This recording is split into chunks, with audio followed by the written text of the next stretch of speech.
ప్రపంచంలో 50 మంది జరుపుకునే రెండు పండుగలు.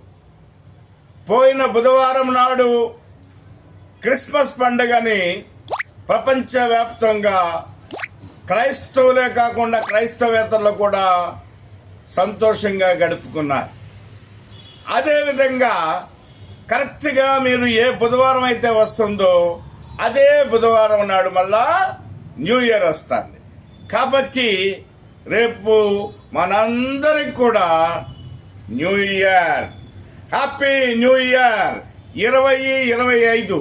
మీరు 2025ని మీరు 22-025 ఆ 3 కలిపితే 9 అంకెతో వస్తుంది.